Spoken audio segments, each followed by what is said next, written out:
СДСМ и БЕСА со заеднички настап на изборите. Со потпишувањето на декларацијата ја официализираа соработката. Ветија дека ќе работат на градење доверба за заедничка европска иднина и почитување на правата на сите етнички заедници.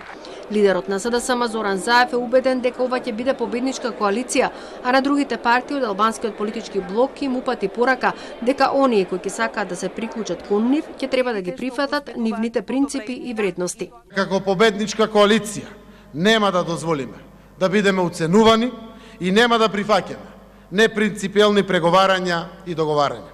Заев призна дека имале проблеми со ДУИ. Граѓаните знаат дека имавме доста проблеми, но и доста негативни работи кои што се случуваат, кои што само од себе покажуваат дека се уште останале одредени последици од поранешната соработка со ВМРО-ДПМН во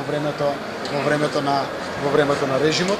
Председателот на БЕСА Билал Касами смета дека ова е историски ден за државата. Не открива со колку пратенички места ќе бидат застапени на кандидатските листи. Сигурни сме дека кој да биде на листите ќе бидат најдобрите кандидати на двете партии. ДУИ се разочарани од ваквата коалиција која според нив оди на штета на албанците. Единствена цел има,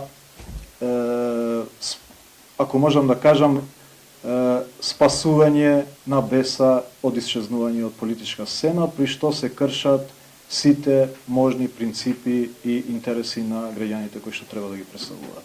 ВМРО-ДПМН први го честитаа предизборното коалицирање. Среќа некиме. Во текот на наредните денови СДСМ ќе оствари средби и со другите коалициски партнери за утврдување на конечните кандидатски листи за пратеници.